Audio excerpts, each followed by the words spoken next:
नमस्कार साथियों, मैं प्रभुदयाल हिंदी साहित्य ऑनलाइन चैनल पर आपका स्वागत करता हूं। हम पढ़ रहे थे हिंदी साहित्य इतिहास और हिंदी साहित्य इतिहास में आदिकालीन साहित्य में हम पहले राष्ट्र साहित्य और राज साहित्य का विस्तृत अध्ययन कर चुके हैं। उसके बाद हम शुरू करते हैं सिद्ध साहित्य या बौद्ध साहित्य। इसमें प्रमुख सिद्ध कवि, उनकी रचनाएं, सिद्ध साहित्य की विशेषताएं का विस्तृत अध्ययन करेंगे। चलिए शुरू करते हैं सिद्ध साहित्य के बारे में। सबसे पहले सिद्ध साहित्य या बौद्ध साहित्य, इनका जो समय है वो 8वीं शताब्दी से लेकर 13वीं शताब्दी तक का माना जाता है। और जो ये निकला वो बौद्ध धर्म की वज्रयान तत्व का जो प्रचार प्रसार करने के लिए जो भी साहित्य रचा गया देश भाषा या जन भाषा में, वो साहित्य सिद्ध साहित्य कहलाता है। यानी मुख्य रूप से इनका उद्देश्य अपने वज्रयान तत्व का धर्म के सामने प्रचार करना था। बौद्ध धर्म विकृत होकर वज्रयान संप्रदाय के रूप में बना था। इसका प्रभाव देश के पूर्वी क्षेत्र पे था। बौद्ध तांत्रिकों में वामाचार की जो प्रवृत्ति वो गहरे रूप में मिलती थी और ये बिहार से लेकर आसाम तक फैले हुए थे। ये सिद्ध कहलाए थे। राहुल सांकृत्याय ने सिद्धों का उल्लेख किया है, वो 84 का किया है, यानी 84 सिद्ध उन्होंने माने थे। साहित्य का आरंभ है वो सिद्ध सरप्पा से माना था। अगर हम बात करें कि प्रमुख सिद्ध कवि कौन कौन से हुए हैं तो उसमें सरप्पा है, सबरप्पा है, लोईपा है, डोंबिपा है, कणप्पा है, कोकरीपा है। ये जो महान कवि हुए हैं सिद्धों में। सिद्ध है वो अपने नाम के अंत में पा शब्द लगाते हैं जो कि आदर सूचक शब्द है। इनका प्रमुख क्षेत्र अगर कहें तो बिहार का नालंदा और तक्षशिला विद्यापीठ था, और बाद में ये बौद्ध देश यानी नेपाल की तरफ, तिब्बत की तरफ चले गए थे। इनकी जो भाषा है वो संधा या संध्या भाषा है। इसका अर्थ होता है कुछ स्पष्ट कुछ अस्पष्ट। और यह मुनि अदेव वज्र तथा मुनिदत्त सूरी ने कहा है उनकी भाषा को। उल्टभाषी शैली का पूर्व रूप इनके जो सिद्ध कवि है उनके देखने को मिलता है, और इसका जो विकसित रूप है वो कबीरदास जी की वाणियों में मिलता है। चर्या पद या चर्या गीत क्या होते हैं? साधना अवस्था में निकली जो सिद्धों की वाणी है उसको ही चर्या गीत या चर्या गीत बोलते हैं। सिद्धों की सबसे पहली जानकारी वरण रत्नाकर से मिलती है, जो कि ज्योतिश्वर ठाकुर की रचना है, 14वीं शताब्दी में लिखी गई थी। सिद्ध साहित्य के बारे में हरप्रसाद जो शास्त्री है उनका बड़ा योगदान है। वो नेपाल से 1907 में जानकारी प्राप्त की उन्होंने, और उनकी रचनाओं का उन्होंने संग्रह करके बौद्ध गान वो दोहा के नाम से प्रकाशित करवाया, और ये 1917 में प्रकाशित करवाया।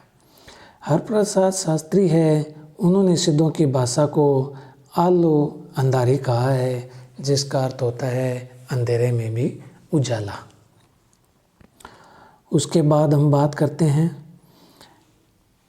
हजारी प्रसाद द्विवेदी जी के कथन की। निराशा के गर्त में गिरी हुई जनता के लिए सिद्धों की वाणी ने संजीवनी बूटी का कार्य किया। ये परिभाषा संक्षिप्त रूप में है। अगर इसको विस्तृत रूप से भी अगर समझना चाहे तो ये इस तरह से है कि जो जनता तत्कालीन नरेशों की स्वेच्छाचारिता, पराजय या पतन से त्रस्त होकर निराशावाद के गहरे गर्त में गिरी हुई थी, उनके लिए इन सिद्धों की वाणी ने संजीवनी बूटी का कार्य किया। यह हजारी प्रसाद द्विवेदी जी का कथन है। सिद्ध पुरुष जो होते थे उनको योगी कहा जाता था, और जो सिद्ध स्त्रियां होती थी उनको योगिनियाँ कहा जाता था। सिद्ध साहित्य में हमें 4 योगिनियों के बारे में जानकारी मिलती है। इन चारों में सबसे पहले नाम है मणिभद्रा, दूसरा मेखलापा, तीसरा कनकलापा और चौथा है लक्ष्मीकरा। इन 4 योगिनियों की जानकारी मिलती है। अब सिद्ध साहित्य के आधार ग्रंथ की चर्चा करें तो मुख्य रूप से साधन समुच्चय, आद्य क्रम प्रदीप, मंजूश्री मूल क्लफ, ये सब ग्रंथ है वो श्री प्रवृत्त पर लिखे गए थे, और इसी को आधार बनाकर सभी सिद्ध कवियों ने साहित्य की रचना की है। सराफा की एक पंक्ति जो बहुत प्रसिद्ध है, पंडित शैल सत बखानिए, देही बुद्ध बसत अणे जानिए, जो उस समय की अपभ्रंश भाषा का भी हमें ज्ञान कराती है। अब हम बात करेंगे सिद्ध साहित्य की विशेषताओं की। सिद्ध साहित्य की विशेषताओं में ये तंत्र साधना पर बल देते थे। इनके साधना पद्धति में शिव और शक्ति युगल रूप में उनकी उपासना पर बल दिया गया है। ब्राह्मण धर्म और जो वैदिक धर्म है उनका खंडन किया गया। शास्त्रीय ज्ञान का भी इनके द्वारा विरोध किया गया। शास्त्रीय चिंतन के स्थान पर अनुभूति ज्ञान को इनके द्वारा प्रधानता दी गई थी। सिद्धों में पंचमकार की प्रवृत्ति भी देखने को मिलती है, जिसको दुष्प्रवृत्ति कहा गया है। ये पंचमकार थे मांस, मछली, मदिरा, मुद्रा और मैथुन। इन सिद्ध कवियों के द्वारा धार्मिक आडंबरों का विरोध किया गया। नारी सहवास को ब्रह्मानंद सहोदर की संज्ञा दी गई थी इनके द्वारा। ये सभी सिद्ध कवि निरीश्वरवादी थे, ईश्वर में किसी भी तरह का उनका विश्वास नहीं था, लेकिन ये वैदिक देवी देवताओं के प्रति तो अनास्था प्रकट करते थे, लेकिन जो लौकिक देवी देवता है उनके प्रति उनकी आस्था थी और उनको अपने साहित्य में भी उनको महत्व दिया। जाति प्रथा और वर्ण व्यवस्था का भी इनके द्वारा विरोध किया गया। सिद्धों के कमल और कुलिश, कमल है वो योनि का और कुलिश है वो लिंग का प्रतीक है। सिद्ध साहित्य को जो श्रेणी कह सकते हैं वो 3 श्रेणियों में बांटा जा सकता है। पहले नीति या आचार संबंधी साहित्य, दूसरा उपदेशपरक साहित्य और तीसरा साधना संबंधी या रहस्यवादी साहित्य। रहस्यवादी जो हमारे सामने नहीं है, उसको जो जानने की इच्छा है वो रहस्यवाद है। इसके अलावा इनके साहित्य में चमत्कार प्रदर्शन की भी प्रवृत्तियाँ मिलती हैं। चर्या पदों की रचना दृष्टिकूट शैली में की गई है। दृष्टिकूट शैली या इसको कह सकते हैं अर्थगोपन शैली, यानी जो मूल अर्थ है वो छुपा दिया जाता है, उसको बोलते हैं दृष्टिकूट शैली। इनके काव्य में शांत और श्रृंगार रसों की प्रधानता मिलती है, सबसे ज़्यादा शांत रस की। बेंदल नाम के एक रचनाकार हुए, उन्होंने सिद्धों की रचनाओं का संकलन किया। प्रबोध चंद्र बागची ने भी दोहा कोश का संपादन किया। राहुल शंकरतायन जी ने हिंदी काव्यधारा रचना की 1945 में, जिसमें सिद्धों के बारे में जानकारी दी गई है। अब कुछ ऐसे विद्वान हैं जिनकी सिद्धों में और नाथों में दोनों में गणना की जाती है। जैसे प्रमुख रूप से कहें तो गोरखनाथ, जालंधरनाथ, चरपटनाथ, नागार्जुन और मत्स्येंद्रनाथ, ये 5 ऐसे कवि हैं जिनकी जो गणना है वो नाथों में भी की जाती है और सिद्धों में भी की जाती है। अब हम बात करेंगे जो सिद्ध साहित्य के प्रमुख कवि हुए हैं और उनकी रचनाओं की।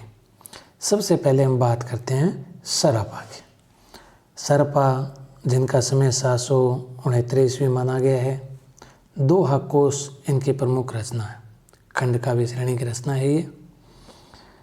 इसके बाद हम बात करें कि जो सरपा है उनके अन्य नाम सरहपाद, सरोज वज्र, राहुल भद्र और अन्य नाम कहें तो सरोरुए के नाम से भी इनको जाना जाता है। ये जाति से ब्राह्मण थे। राहुल सांकृत्यायन जी ने इनका समय 769 ईस्वी माना है।